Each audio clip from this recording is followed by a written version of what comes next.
এতদিন তো আপনারা শুধু আমাদের ট্যুরের রিলস অ্যান্ড শর্ট ভিডিওগুলোই দেখেছেন, বাট আজকে থেকে চেষ্টা করব আমাদের এই থাইল্যান্ড আর মালয়েশিয়ার ট্যুরের পুরো ব্লগ ভিডিওগুলো শেয়ার করার।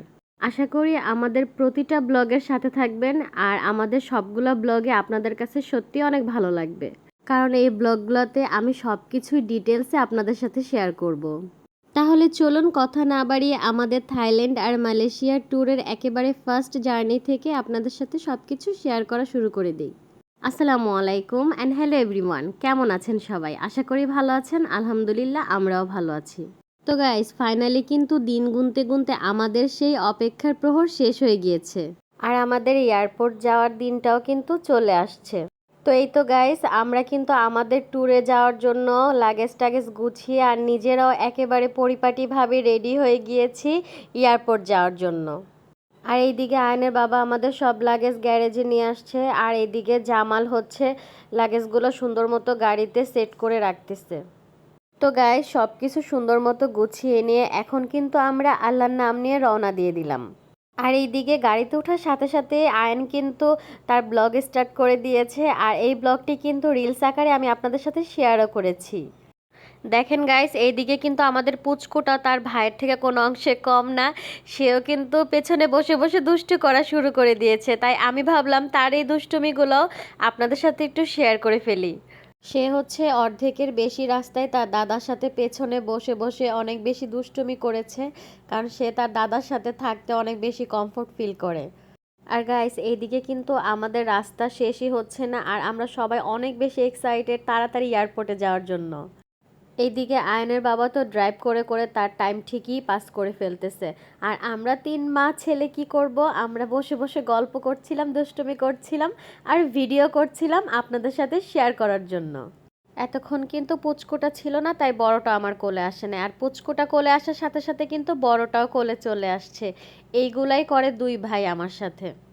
আর দেখেন গাইস, দুই ভাই গাড়িতে আমার কোলে বসে কি সুন্দর করে এনজয় করতেছে, অথচ আমার যে কষ্ট হচ্ছে সেটা নিয়ে তাদের কোনো মাথা ব্যথা নেই। তারা তাদের মতো খুব মজা করতেছে, খুব খেলতেছে। তবে এটা ঠিক, বাচ্চাদের সাথে থাকলে কিন্তু খুব দ্রুত সময়গুলো পার হয়ে যায়।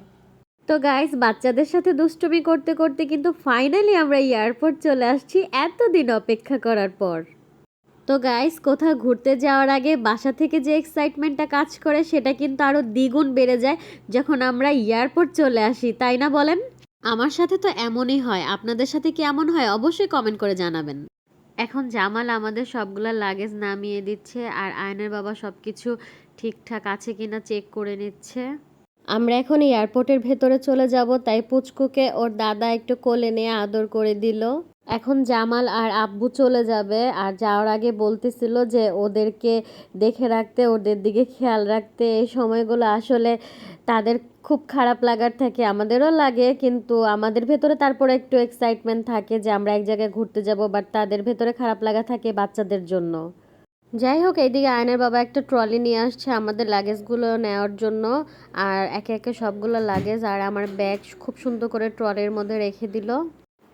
তো ভয়েসটা এখন আমি দিচ্ছি। বাবা ট্রলিতে উঠে ফেললো, ট্রলিতে উঠে আমার কাছে মোবাইল মানে ব্যাগ ধরে দিল, এই যে আরেকটু উঠে দিল লাগেজ।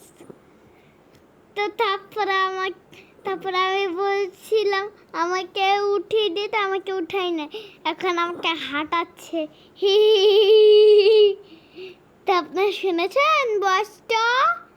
হ্যাঁ। তো গাইস, এখন এয়ারপোর্টে ঢোকার আগে আমাদের পাসপোর্টগুলো চেক করছে। এই যে দেখছেন, পাসপোর্ট চেক করছে। এদের কি সব ড্রেস, আর্মি অফিসারদের মতো।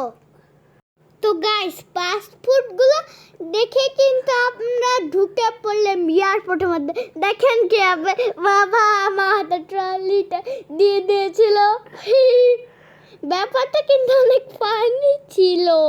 এখন আমাদের লাগেজগুলা সব মেশিন থেকে উঠানো হচ্ছে।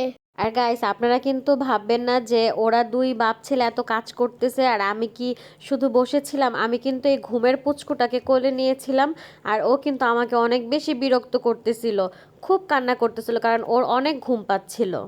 আর গাইস ওকে কোলে নিয়ে ভিডিও করতে কিন্তু আমার অনেক বেশি কষ্ট হচ্ছিল, তবুও আমি শুধুমাত্র আপনাদের জন্য ভিডিওগুলো করেছি। তো আমরা কিন্তু বোর্ডিং কাউন্টারে চলে আসছি আর বাংলাদেশ এয়ারপোর্টে আয়নের বাবার সাথে আসলে কিন্তু অলওয়েজ আমার একটু ভিআইপি ফিল হয়। কারণ দেখলেনই তো আয়নের বাবার হাত থেকে ট্রলি নিয়ে আমাদের একেবারে সামনে নিয়ে চলে আসছে বোর্ডিং দেওয়ার জন্য। আর এই দিকে কিন্তু বিশাল বড় একটা লাইনে মানুষ দাঁড়িয়ে আছে, অথচ সবার আগে আমাদেরকেই বোর্ডিং দিয়ে দিল।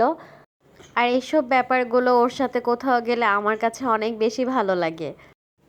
তো গাইস বোরিং শেষ করে কিন্তু আমাদের সব লাগেজগুলো বেল্টে দিয়ে দিলাম, শুধু আমার আর আয়াতের লাগেজ আর মামির ব্যাগ কিন্তু আমাদের কাছে ছিল।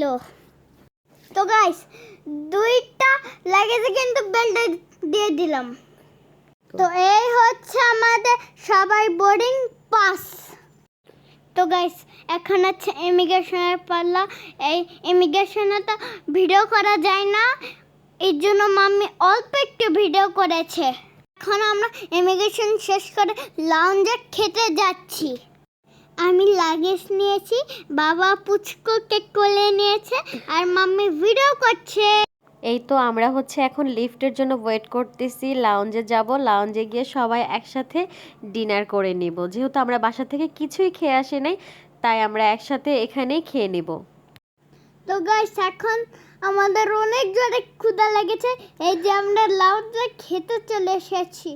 এসে কিন্তু আমরা টেবিলে বসে পড়েছি। আমি এসে টেবিলে বসে উঠে এই যে দেখেন আমি একটা কোক নিয়ে নিয়েছি, আরেকটা নিয়ে নিয়েছি ফান্টা অ্যান্ড কোক। তো গাইস তারপরে কিন্তু মামে যে খাবারের ভিডিও করছে, আমি ওইখানে কোক খাচ্ছিলাম। এই যে সব আইটেমগুলো আপনারা দেখতে থাকেন। আমি কিন্তু এসব খাবারগুলো এনজয় করেছি। এসব খাবারগুলো কিন্তু অনেক টেস্টি ছিল, আমার কাছে অনেক ভালো লেগেছে। আর গাইস এইদিকে কিন্তু আমাদের পুচকুটা কিছু না খেয়ে ঘুমিয়ে পড়েছিল, তাই ওকে আমি সোফার মধ্যে একটা বালিশ দিয়ে ঘুম পাড়িয়ে দিয়েছিলাম। তো গাইস খাওয়া দাওয়া শেষ করে কিন্তু এখন আমরা প্লেনের দিকে যাচ্ছি।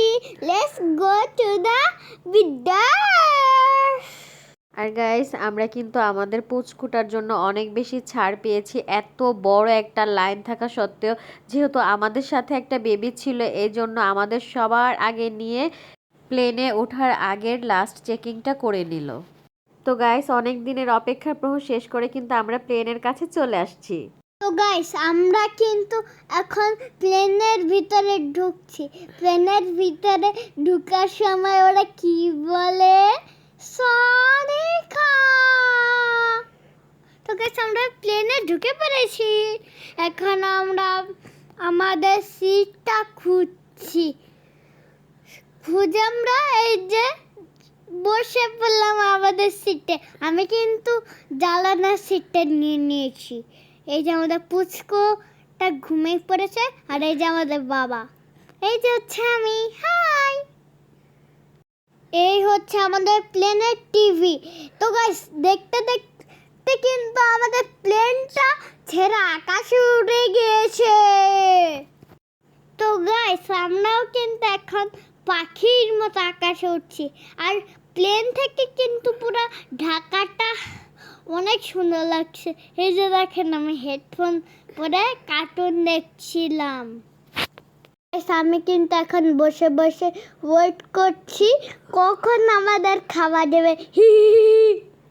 তো গাইস ওই যে আমাদের জন্য খাবার নিয়ে চলে এসেছে। এই হচ্ছে আমাদের খাবার প্লেনের। আমার কিন্তু প্লেনের খাবারটা একদমই ভাল লাগে না, কিন্তু প্লেন জার্নিটা আমার অনেক পছন্দ।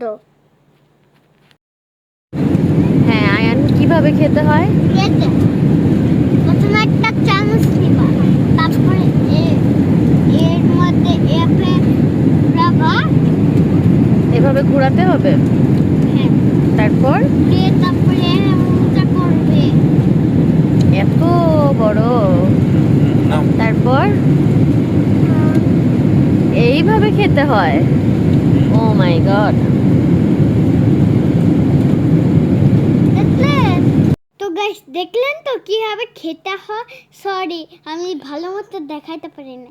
তো গাইস, আজকে ব্লগটা এই পর্যন্তই ছিল।